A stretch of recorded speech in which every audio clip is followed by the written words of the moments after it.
So someone out there asked me to do some, I don't know, some maybe it's what the hipsters call BTS and behind the scenes of like my life on these trips, not just the vlog, but other stuff.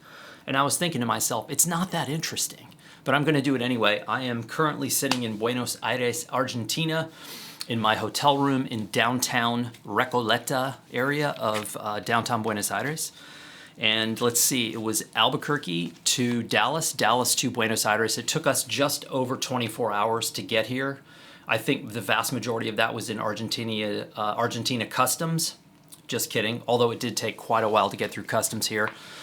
They love boarding passes here. I had to show my boarding pass when I checked in at the hotel. That might be a first. I don't really care. You want to see my boarding pass?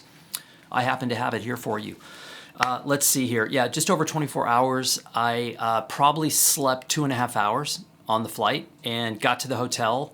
Amazing experience on the way into town with a taxi driver. It's a long story. My wife befriended somebody in line at customs who was another American of Israeli descent who was here in town, who was coming to visit someone in town and had a driver lined up, an Argentine who speaks Hebrew, believe it or not. That was interesting. And instead of her going with the driver, all of us went with the driver, and he's awesome. I have to say, this is Christmas Day. I forgot it was Christmas Day. I was kind of feeling guilty for not producing anything today other than writing in my journal, which I'm going to share a couple little things in a minute.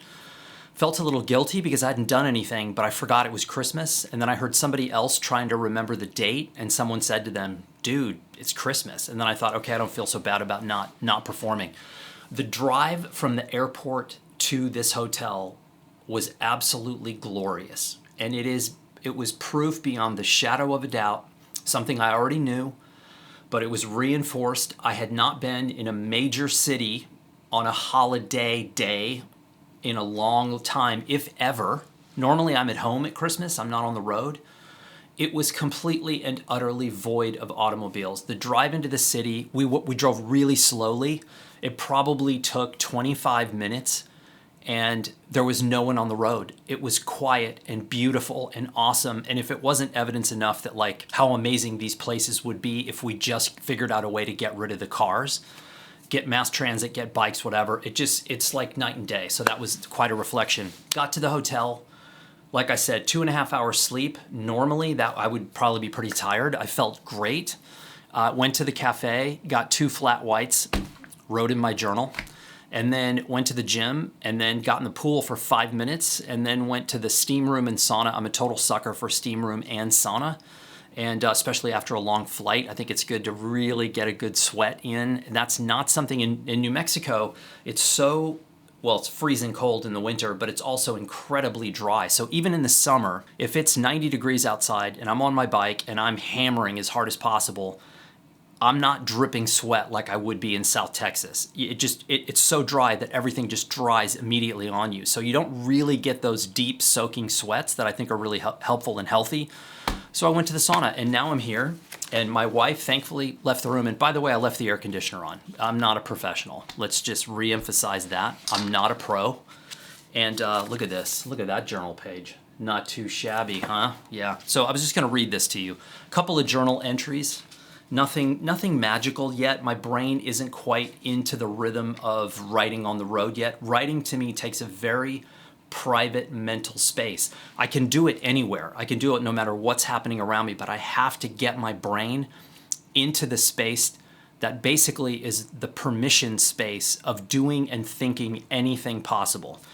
I have to turn that on. I can't just sit down. I have to mentally get myself into that spot. It begins. This was from yesterday morning. I think it was yesterday morning. I don't know. The days are mixed up by now.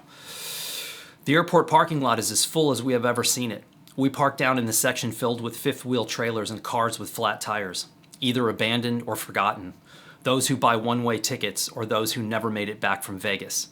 Now we face off with our fellow travelers on one of the busiest days of the year. Grown men in stuffed animal slippers, the morbidly obese, and those with wet, hacking coughs.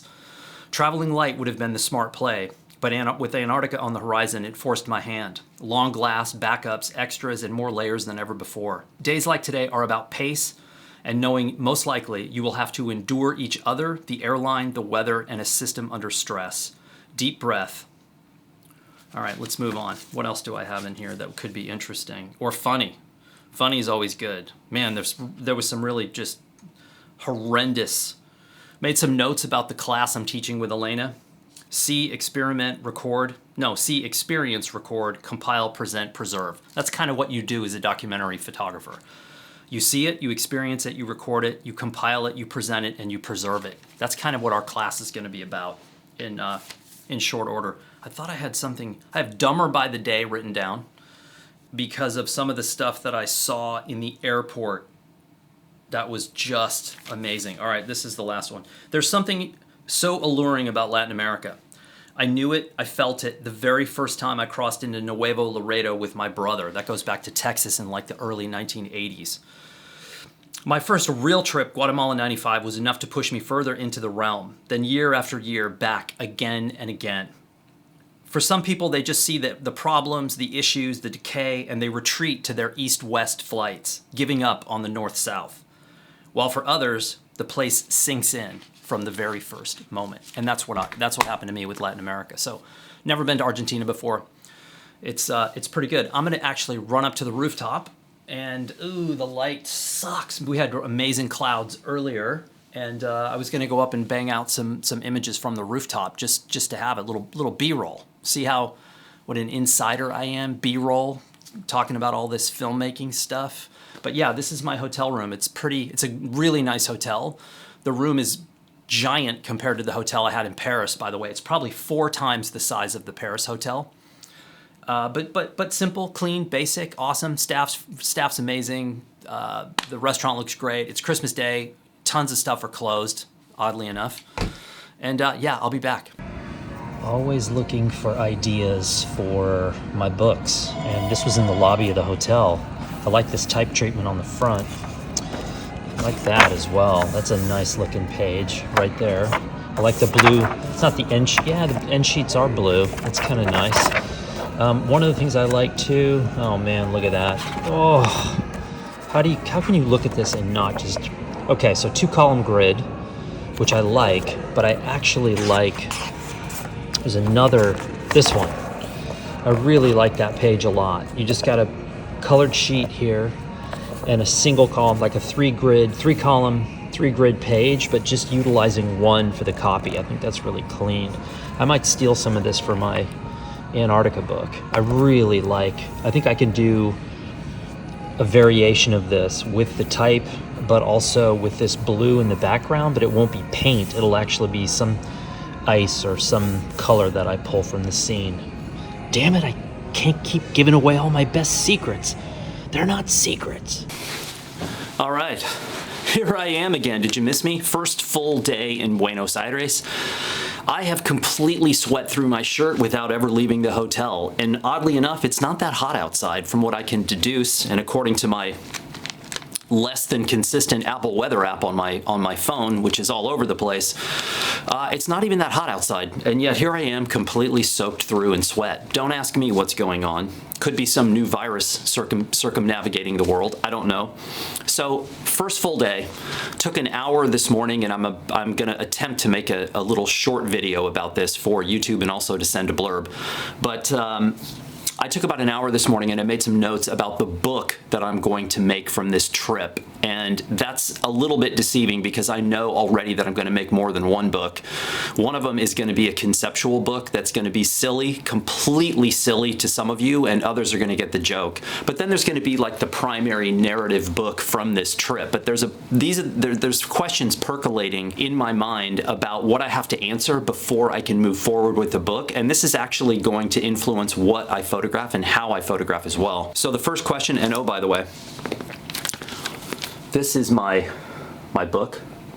These are the little layouts and spreads and designs that I'm working on. So I'm storyboarding what the overall look and feel of the book is going to be. And that's about how I'm going to do the type treatment and sort of the overall design. This is just the preliminary findings, if you will, as to what I'm going to do. But there's 5 things I have to figure out first. Number 1, what is the story I am trying to tell? That's kind of important here. It's not just Dan travels to Antarctica. There has to be, for me, there has to be a specific storyline that I'm going after. Where it gets interesting, and what I've concluded so far, is that might be be a factual narrative, or that could be a fictional narrative, or it could be a combination of the two. Number two is, how is the story that I'm telling different from all the stories that have been told in this region before? I'm not the first person to get on an expedition ship to Antarctica. There's tens of thousands, hundreds of thousands, probably by this point millions of people who've been down in the same type of experience. So what am I going to do that's any different? Number three, how do I make it visually uniquely mine? And that's a combination of not just the photographs, but the design, how I'm treating those images on the printed page. I already have two concepts in my mind about how I'm going to represent aspects of the story in a way that I have not seen anyone else do. That's very important.